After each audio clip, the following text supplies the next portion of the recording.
Hello everyone, कैसे हो आप सभी लोग। आई होप आप बहुत अच्छे होंगे और अच्छे से तैयारी भी चल रही होगी। सो आज हम करने वाले हैं मंथली एमसीक्यू सीरीज का part 13 for the month of March. अगर आपने इसका प्रीवियस पार्ट नहीं देखा है तो आई बटन पे क्लिक कर सकते हैं। यहाँ पे आपको इसका लिंक मिल जाएगा पार्ट नंबर 12 का। एंड पीडीएफ के लिए आप हमारा टेलीग्राम चैनल ज्वाइन कर सकते हैं, जिसका लिंक आपको डिस्क्रिप्शन बॉक्स में मिल जाएगा। Right, so let's begin with this session. So first आपका क्वेश्चन है, the reserve bank of India approve the appointment of K Misri as the interim part time chairman of which bank. So recently RBI ने approve किया है K Misri का appointment as a interim part time chairman of HDFC bank. Okay, so answer here is option number C. और K मिस्त्री से पहले इस position पे अतानु चक्रवर्ती जो है सर्व कर रहे थे। एंड यहाँ पे ये as a part time chairman and independent director जो है सर्व कर रहे थे। ठीक है, इन्होंने रिसेंटली रिजाइन दिया है अपनी पोस्ट से। इसके अलावा के मिस्त्री की बात करें तो ये अभी सर्व कर रहे हैं as a chairman HDFC life insurance and independent operating advisor है ये आपके केदारा कैपिटल में। ठीक है, साथ में ही एचडीएफसी के नॉन एग्जीक्यूटिव डायरेक्टर भी ये सर्व कर रहे हैं। फाइन। नाउ नेक्स्ट आपकी न्यूज है, रिसेंटली डिपार्टमेंट ऑफ कॉमर्स ने रिपोर्ट किया है इंडिया का cumulative export for April to February 2025 till 2026 and it reached an estimate of 790.86 billion US dollar। ठीक है, which shows a growth of 5.79%। ठीक है, इसमें अगर हम डिटेल में जाएं तो एक्सपोर्ट की बात करें तो टोटल एक्सपोर्ट जो है मर्चेंडाइज प्लस आपकी सर्विसेज, ये आपका 790.86 बिलियन यूएस डॉलर पहुंचा है। वेयर एज अलग अलग बात करें तो merchandise export 402.93 billion US dollar and service export आपका 387.93 बिलियन यूएस डॉलर पर पहुंच गया है। इसके अलावा इंपोर्ट की बात करें तो टोटल इंपोर्ट 900.51 बिलियन का यूएस डॉलर पहुंचा है। वेरस मर्चेंडाइज इंपोर्ट इसमें से 713.53 बिलियन यूएस डॉलर का है और 186.98 बिलियन यूएस डॉलर आपके सर्विस इंपोर्ट का है। वहीं पे ट्रेड बैलेंस की बात करें तो मर्चेंडाइज ट्रेड डेफिसिट जो है ये आपका देखने को मिला है 310। ठीक है, 310.60 billion US dollar and service trade surplus जो है ये आपका 200.96 बिलियन यूएस डॉलर देखने को मिला है। ठीक है, इसके अलावा टॉप 5 एक्सपोर्ट डेस्टिनेशन हमारी कौन सी देखने को मिली है? China, USA, UAE, Spain and Hong Kong. इसके अलावा इंपोर्ट सोर्सेज की बात करें तो इसमें China, USA, UAE, Hong Kong and Peru आपका शामिल था।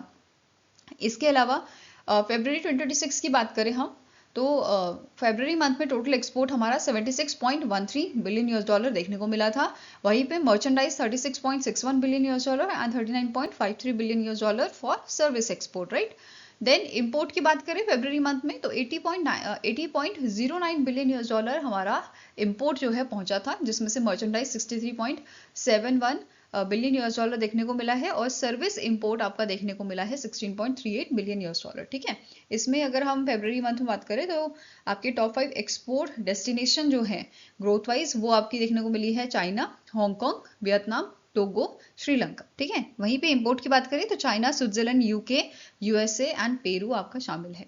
ठीक है, नाउ इस पे बेस क्वेश्चन कर लेते हैं, India's cumulative export merchandise plus service during April to February 2025-2026 were estimated at. तो हमने अभी पढ़ा it is estimated at 790.86 billion US dollar. ठीक है, सो आंसर यहाँ पे हो जाएगा आपका, it is option number C. Next question है, the Punjab government in partnership with which international organization launch Punjab Sikya Kranti 2.0 initiative which is aimed at transforming school education। So recently Punjab government ने agreement sign किया है world bank के साथ। ठीक है, और इन्होंने इस इनिशिएटिव के साथ क्या बोला है, इसका मेन एम क्या है? ये बेसिकली जो हमारी एजुकेशन है, ठीक है, हमारा जो एजुकेशन सेक्टर है या गवर्नमेंट स्कूल्स बेसिकली जो होते हैं वहाँ पे जो एजुकेशन का स्तर है वो थोड़ा और बढ़ाएंगे, एनहांस करेंगे। ठीक है, ये प्रोग्राम है, इसका मेन एम है एनहांस करना learning outcomes in government schools, modernise करना स्कूल को। ठीक है, स्कूल इंफ्रास्ट्रक्चर को स्ट्रेंथन करना, teacher training and accountability and to promote digital and technology enabled learning. Right, इसके अलावा इसका जो ड्यूरेशन रहेगा आपका वो रहेगा 6 साल का। ठीक है, एंड टोटल कॉस्ट यहाँ पे बताई गई है 3500 करोड़ की इस इनिशिएटिव की, जिसमें से आपका जो है वर्ल्ड बैंक 2500 का जो है अमाउंट यहाँ पे एलोकेट करेगा एंड पंजाब गवर्नमेंट यहाँ पे आपका 1000 करोड़ का एलोकेशन देगी। ठीक है, नाउ नेक्स्ट आपका क्वेश्चन है, the reserve bank of India approve the investment of around 4,385 crore in Manappuram finance limited and it's subsidiary by dash. So reserve bank of India ने रिसेंटली बेन कैपिटल को अप्रूवल दिया है कि वो इन्वेस्ट कर सकते हैं अराउंड 4,385 करोड़ का amount in the Manappuram finance limited and it's subsidiary. ठीक है, सो आंसर आपका यहाँ पे हो जाएगा, it is option number D. And यहाँ पे बाकी अदर सब्सिडीज कौन सी शामिल है मनप्पुरम फाइनेंस लिमिटेड की, तो एक का नाम है आपका आशीर्वाद माइक्रो फाइनेंस लिमिटेड एंड दूसरा है मनप्पुरम होम फाइनेंस लिमिटेड। ठीक है, तो जो बेन कैपिटल है इनका जो स्टेक है, इन्होंने क्या बोला है, पोस्ट ट्रांजैक्शन स्टेक इनका था आपका 18 से सॉरी पोस्ट ट्रांजैक्शन ये इनका जो स्टेक है वो आपका रहेगा बिटवीन 18% एंड 41.66%, जो डिपेंड करेगा आपके जो भी ऑफर इनका रहेगा। ठीक है, एंड जो एग्जिस्टिंग प्रमोटर है इनका जो स्टेक है it will reduce from 35.25% to 28.9%, right. Next is the who was conferred France legion of honour. ठीक है, लीगन ऑफ ऑनर, इनमें से कौन सी पर्सनालिटी है जिनको फ्रांस का लीगन ऑफ ऑनर जो है दिया गया है for strengthening the India France strategic partnership, becoming the first Indian ambassador to receive this honour. So answer आपका हो जाएगा जावेद अशरफ जो है। ठीक है, जावेद अशरफ को फ्रांस का लीगन ऑफ ऑनर जो है दिया गया है। न्यू दिल्ली में इसका इवेंट हुआ था फ्रांस की एम्बेसी में। ठीक है, and it was presented by French ambassador theory माथो।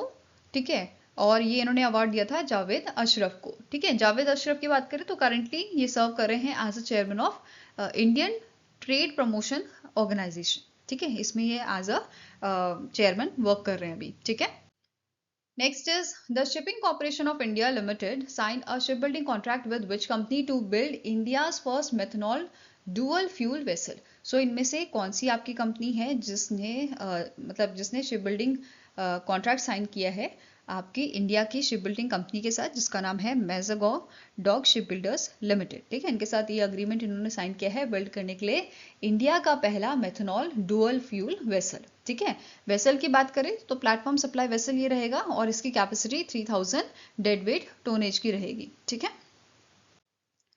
नेक्स्ट क्वेश्चन है, which asset management company recently launch India's first hybrid passive index fund.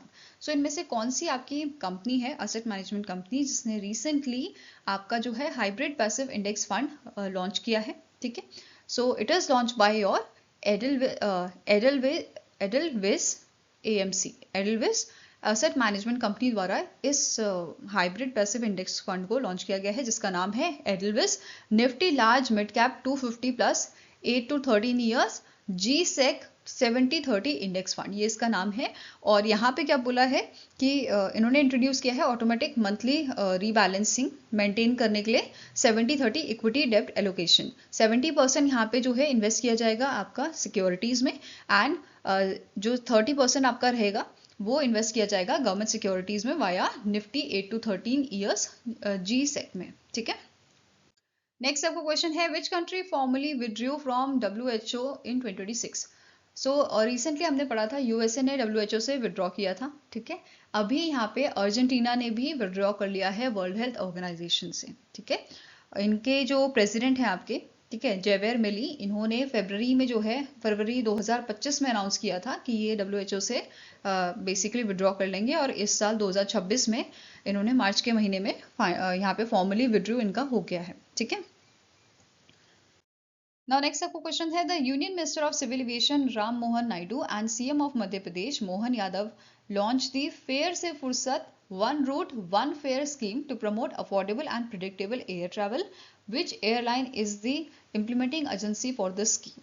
So recently ये स्कीम लॉन्च की गई है, फेयर से फुर्सत one route one fare scheme की मतलब फेयर जो है चाहे आप अभी जो है बुकिंग कीजिए या आप पहले कैसे करी हुई अगर आपने बुकिंग, सो रेट आपका सेम ही रहेगा। ठीक है, एक ही रूट के लिए एक ही आपका जो है प्राइस रहेगा और इसी चीज़ को लेके ये स्कीम आपकी लॉन्च की गई है एंड यहाँ पे इसकी इम्प्लीमेंटिंग एजेंसी आपकी अलायंस एयर रहेगी। ठीक है, इसके बारे में डिटेल में देखते हैं।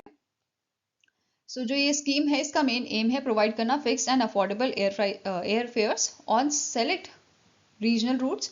ये बेनिफिट करेंगे पैसेंजर्स को जो टिकट बुक करते हैं at a uniform price regardless of booking time and implementing agency अभी बड़ा अलायंस एयर रहेगी, गवर्नमेंट ओन रीजनल कैरियर है आपका, ठीक है। रूट्स की बात करें तो 6 रूट्स यहाँ पे जो है कवर किए गए हैं, और इनिशियली रेवा से रायपुर ये आपका जो है इंक्लूड किया गया है, ठीक है। और यहाँ पे बेसिकली लॉन्च जब हुआ था तो उस टाइम रेवा से रायपुर का यहाँ पे इन्होंने बेसिकली जो प्राइस मतलब जो स्कीम है वो इसके अंडर पहला ये वाला आपका रूट आया था, ठीक है। इसके अलावा दिल्ली टू रेवा, दिल्ली टू जयपुर, कोलकाता से आपका गुवाहाटी, तिरुपति से राजमुंद्री एंड चेन्नई से हैदराबाद, तो इन रूट्स को यहाँ पे कवर किया जाएगा इस स्कीम के तहत, ठीक है। नेक्स्ट क्वेश्चन है which project became the first in India to receive LEED platinum pre certification under the LEED for cities plan and design. So इनमें से कौन सा आपका प्रोजेक्ट है जिसको ये सर्टिफिकेशन बेसिकली यहाँ पे मिला है, LEED platinum pre certification under LEED for cities plan and design. So it is won by the metropolis Reliance met city Jhajjar, ठीक है। ये जो आपका प्रोजेक्ट है रिलायंस का, इसको ये सर्टिफिकेशन यहाँ पे दिया गया है, ठीक है।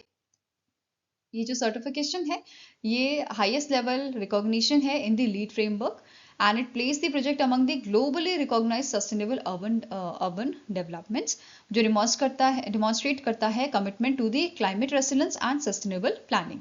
और ये जो फ्रेमवर्क है इसे डेवलप किया है यूएस ग्रीन बिल्डिंग काउंसिल ने, जो इवैल्यूएट करते हैं sustainability across your ecology, transport, energy, water resources and quality of life पे, ठीक है।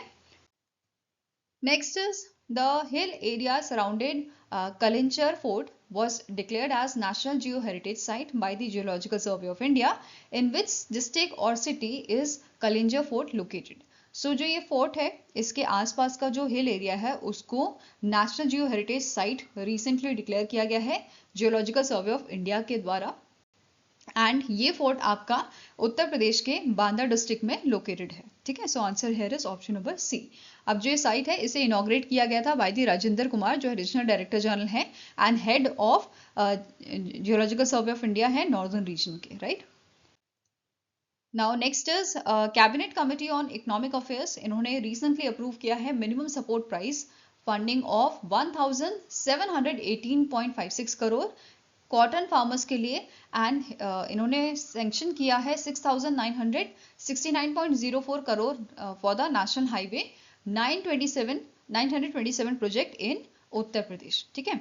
सो दो यहाँ पे अप्रूवल दिए गए हैं, एक तो एमएसपी सपोर्ट दिया गया है कॉटन फार्मर्स के लिए जो आपका 1718.56 करोड़ का है, एंड दूसरा आपका नेशनल हाईवे 927 प्रोजेक्ट जो है उसके लिए एलोकेशन यहाँ पे अप्रूव की गई है, ठीक है। सो एक एक करके दोनों को देखेंगे।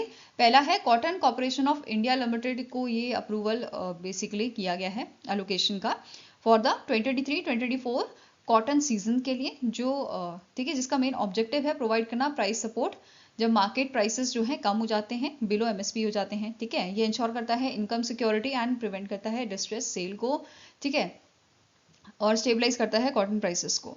अब यहाँ पे क्या बोला है, ये इम्पैक्ट करेगा बेसिकली या ये बेनिफिट करेगा cotton support approximately 60 lakh farmers को, ठीक है। साथ में ही ये प्रोवाइड करता है employment to the 400 to 500 lakh people in allied sectors. Then production की बात करें 2023-24 में आपका कॉटन का जो प्रोडक्शन था ये था 325.22 लाख बेल्स, ठीक है, ओवर 114.47 लाख हेक्टेयर, ठीक है। इसके अलावा एडिशनल इन्फॉर्मेशन है, इंडिया कंट्रीब्यूट करता है approximately 25% of global cotton output, okay. Next आपकी बात करते हैं नेशनल हाईवे 927 प्रोजेक्ट की। ये 4 लेन एक्सेस कंट्रोल हाईवे आपका रहेगा फ्रॉम बाराबंकी टू भरीच, ठीक है, 111.515 किलोमीटर का रहेगा। कॉस्ट इसके लिए 6969.04 करोड़ की दी गई है under the hybrid annuity mode, and civil cost यहाँ पे आपकी रहेगी 3485.49 करोड़ की, एंड लैंड एक्विजिशन की यहाँ पे बताई गई है 1574.85 करोड़ की, ठीक है। कनेक्टिविटी की बात करेंगे तो ये लिंक करेगा 3 economic 2 social and 12 logistic nodes को, रिड्यूस करेगा टाइम ट्रैवल आपका, ठीक है, इंप्रूव करेगा road safety, fuel efficiency and vehicle operating cost, ठीक है। इसके अलावा it will strengthen India Nepal connectivity via Rupaidiha land port, and it will also boost the cross border trade, tourism and commerce, okay. Now question here is the Cabinet Committee on Economic Affairs approved MSP funding of how much for the cotton farmers in 2023-2024। सो अभी हमने पढ़ा ये इन्होंने funding provide की है 1718.56 करोड़ की 2023-24 के लिए, ठीक है। सो आंसर 23-24 का जो सीजन था उसके लिए, ठीक है। So answer is option number C. Next आपकी एक स्कीम यहाँ पे लॉन्च की गई है, small hydro power development scheme, ठीक है। 5 साल की स्कीम रहेगी, फाइनेंशियल ईयर 2027 से 31 तक। टोटल आउटले इसके लिए आपका दिया गया है 2584.60 करोड़ का, ठीक है। टारगेट कैपेसिटी क्या है, approximately 1500 megawatt of small hydro power projects across India. यहाँ पे आपका इस टारगेट कैपेसिटी से काम यहाँ पे किया जाएगा। इंप्लीमेंटिंग एजेंसी की बात करें तो ministry of new and renewable energies की इंप्लीमेंटिंग एजेंसी आपकी रहेगी, ठीक है। साथ में ये सपोर्ट करेगा आपके स्मॉल हाइड्रो प्रोजेक्ट्स को of a 1 to 25 megawatt capacity, right. Financial support की बात करें तो north eastern state and border district जो आपके रहेंगे उनको यहाँ पे बोला गया है 3.6 करोड़ पर मेगावाट यहाँ पे जो है एलोकेशन जो है या फाइनेंशियल सपोर्ट जो है वो प्रोवाइड किया जाएगा, और 30% of the project cost which ever is lower, ठीक है। अपर लिमिट यहाँ पे क्या है 30 करोड़ पर प्रोजेक्ट, मैक्सिमम इतना रहेगा, ठीक है। अदर स्टेट्स के लिए 2.4 करोड़ पर मेगावाट और 20% ऑफ द प्रोजेक्ट कॉस्ट, और अपर लिमिट वही आपका 20 करोड़ पर प्रोजेक्ट का, ठीक है। लोकेशन यहाँ पे क्या बोला गया है 84.60 करोड़ की है, ठीक है। एंड इसमें से आपका 2532.60 crore is earmarked for the central financial assistant, ठीक है। इसके अलावा यहाँ पे गवर्नमेंट ऑफ इंडिया ने एलोकेट किए हैं 30 करोड़ सपोर्ट करने के लिए स्टेट एंड सेंट्रल एजेंसीज को in preparing detailed project reports for approximately 200 projects, ठीक है, which builds a pipeline for future small hydro power projects, ठीक है। हाइड्रो पावर जो डेवलपमेंट प्रोजेक्ट्स होंगे उनके लिए, ठीक है। नाउ नेक्स्ट आपका क्वेश्चन है, the union cabinet chaired by PM Narendra Modi approve the small hydro power development scheme with an outlay of 2584.60 crore. The scheme aims to install projects of approximately what capacity across India? So कितनी आपकी approximately capacity अभी हमने पढ़ी थी, तो इस scheme की जो कैपेसिटी है या जो टारगेट है, ठीक है, वो कितना है approximately 1500 मेगावाट का, ठीक है। नाउ नेक्स्ट आपकी स्कीम जो यहाँ पे लॉन्च की गई है, इट इज भारत औद्योगिक विकास योजना, भव्य स्कीम यहाँ पे लॉन्च की गई है यूनियन कैबिनेट द्वारा, एंड टोटल आउटले इसका 33,660 करोड़ का बताया गया है। इसका मेन ऑब्जेक्टिव है डेवलप करना 100 plug and play industrial parks को इंडिया में to create world class industrial infrastructure and to boost manufacturing, ठीक है। यहाँ पे जो इम्प्लीमेंटेशन है it will be done in partnership with the states and private sector players, and implementing agency इसकी रहेगी national industrial corridor development corporation limited, ठीक है, जो ऑलरेडी इंप्लीमेंट कर रही है आपकी 20 प्रोजेक्ट्स अक्रॉस 13 स्टेट्स, राइट। अब यहाँ पे क्या बोला है, जो प्रोजेक्ट है उसको चूज किया जाएगा through the challenge mode and it will ensure quality and investment readiness. साथ में साइज की बात करें तो इंडस्ट्रियल पार्क यहाँ पे आपका रहेगा 100 से 1000 एकड़ का, and for north east and hilly areas जो मिनिमम साइज होगा वो 25 एकड़ का यहाँ पे होगा, ठीक है। नेक्स्ट इज फाइनेंशियल असिस्टेंट, तो गवर्नमेंट ने यहाँ पे बोला है ये सपोर्ट करेंगे अप टू 1 करोड़ पर एकड़ फॉर कोर इंफ्रास्ट्रक्चर, जिसमें roads, utilities, drainage, ICT treatments facility ये सब इंक्लूडेड होगा। Then value added infrastructure, factory sheds, testing labs, warehousing, then social infrastructure, worker housing, amenities, ये सब इसमें आ जाएगा, ठीक है। एंड एक्सटर्नल इंफ्रास्ट्रक्चर के लिए up to 25% of project cost यहाँ पे जो है दिया जाएगा for connectivity and integration with network, right. Now question is, the Union Cabinet chaired by PM Narendra Modi approved the Bhavya scheme, Bharat औद्योगिक विकास योजना scheme with total outlay of, तो total outlay इसका हमने पढ़ा 33,660 करोड़ का था, ठीक है। आंसर आपका यहाँ पे हो जाएगा, it is option number C.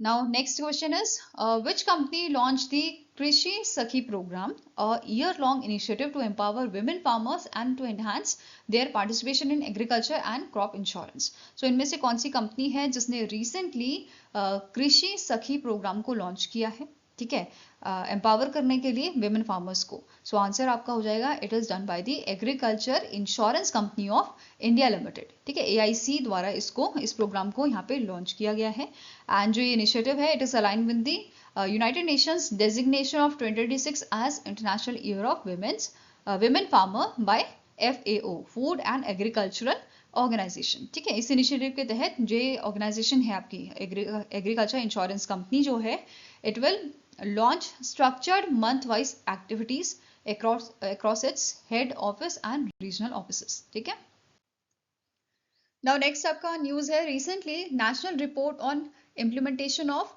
Nagoya protocol जो है वो आपका रिलीज किया गया है। और इंडिया ने ये रिपोर्ट, मतलब ये पहली रिपोर्ट है आपकी। ठीक है, it is the first national report on implementation of Nagoya protocol on access and benefit sharing to the secretariat of convention on biological diversity. So इनके सेक्रेटरीट जो हैं इनको ये रिपोर्ट सबमिट की गई है और ये इस टाइप की पहली रिपोर्ट है। ठीक है, it is prepared by ministry of environment, forest and climate change along with the national biodiversity authority. तो इन दोनों ऑर्गेनाइजेशन ने मिलके जो है, मतलब मिनिस्ट्री और ऑर्गेनाइजेशन ने मिलकर इसको प्रिपेयर किया है रिपोर्ट को। और इसमें डेटा आपका कवर किया गया है 1 नवंबर 2017 से 31 दिसंबर 2025 तक का। And it outlines India's progress in implementing the protocol and strengthening biodiversity governance. Right, जो ये रिपोर्ट है ये कंट्रीब्यूट करता है to the target 13 of India's updated national biodiversity strategy and action plan. साथ में इस रिपोर्ट में मेंशन किया गया था, इंडिया ने पब्लिश किया है 3556 internationally recognise certificate of compliance. ठीक है, over 60% of global total. And यहाँ पे total access and benefit sharing approval जो दिए गए हैं वो है 12,813। ठीक है, इसके अलावा यहाँ पे बोला गया है 5,913 was done by the NBA, your national biodiversity authority. ठीक है, and 6,917 were done by the state boards. ठीक है, कॉमर्शियल यूटिलाइजेशन के लिए। इसके अलावा फंड्स की बात करें तो यहाँ पे 216.31 करोड़ का जो फंड है इट वॉज मतलब यहाँ पे इतना फंडिंग जो है अप्रूव किया गया है NBA द्वारा। एंड 51.96 करोड़ की फंडिंग ये आपकी की गई है via state level approvals. Right, इसके अलावा कम्युनिटी बेनिफिट्स की बात करें तो 139.69 करोड़ अमाउंट जो है वो डिस्बर्स किया गया है लोकल कम्युनिटीज़ को एंड बायोडाइवर्सिटी मैनेजमेंट कमिटीज़ को। ठीक है, and 395 approvals including technology transfer, collaborative research and capacity buildings are there. Right, training की बात करें तो यहाँ पे 2,56,393 इंडिविजुअल्स ट्रेन किए गए हैं थ्रू दी 3,724 वर्कशॉप्स। एंड इसमें मेंशन किया गया था इस रिपोर्ट में कि नेशन वाइड स्टैब्लिशमेंट यहाँ पे की गई है 2,76,653 बायोडाइवर्सिटी मैनेजमेंट कम्युनिटीज की। ठीक है, नाउ अब बात करें नगोया प्रोटोकॉल की, तो इसको 2010 में अडॉप्ट किया गया था and it was enforced in the year 2014। ये प्रोवाइड करता है transparent legal framework for fair and equitable sharing of benefits from genetic resources. Right, इसके अलावा यहाँ पे क्या बोला गया है, इसको इंडिया ने बेसिकली इंडिया में इम्प्लीमेंटेशन इसका हुआ था since 2012, partly since your 2012 and it is supported by Biological Diversity Act 2002 and ABS Regulation 2025। ठीक है, इसमें 3 लेवल स्ट्रक्चर होते हैं। एक आपका है नेशनल, NBA जो बेसिकली करता है स्टेट पे, state biodiversity board, and local की बात करें तो बायोडाइवर्सिटी मैनेजमेंट कमिटीज वर्क करती हैं। ठीक है, नाउ नेक्स्ट बात करते हैं नेशनल एंड इंटरनेशनल डेज की। सो पहला है वर्ल्ड स्लीप डे। ठीक है, ये दिन हम मनाते हैं basically Friday before the spring वर्नल equinox. So basically northern hemisphere में स्प्रिंग आने से पहले वाला जो फ्राइडे होता है उस दिन वर्ल्ड स्लीप डे मनाया जाता है। एंड इस बार 13 मार्च 2026 को इसको जो है सेलिब्रेट किया गया था and it was the 19th edition and it's theme was sleep well live better. Right, next is world consumer right day, 15 मार्च को ऑब्जर्व किया जाता है और इसका थीम था safe product confident consumer. Next is international day to combat Islamophobia, जो 15 मार्च को ऑब्जर्व किया गया था एंड इसका 4th एडिशन हमने ऑब्जर्व किया है and it's theme was respect every persons dignity. Next is national vaccination day, 16 मार्च को ये आपका ऑब्जर्व किया गया था। देन नेक्स्ट आता है ऑर्डिनेंस फैक्ट्री डे, ये 18 मार्च को हमने ऑब्जर्व किया था। एट बेसिकली इस दिन फर्स्ट ऑर्डिनेंस फैक्ट्री जो थी इंडिया की वो स्टैब्लिश की गई थी कोलकाता वेस्ट बंगाल में, right. Next is global recycling day, 18 March को ऑब्जर्व किया गया था with 9th edition, and it's theme was don't think waste, think opportunity, ठीक है। Next is international day of happiness, जो 20th मार्च को ऑब्जर्व किया गया था, एंड इसका 14th एडिशन हमने ऑब्जर्व किया था, and it's theme was caring and sharing, right. Next is French language day, 20th मार्च को ऑब्जर्व किया गया था। World oral health day 20th मार्च को, एंड इसका थीम आपका था 2024 से 2026 का एक ही थीम था, a happy mouth is a happy mind, right.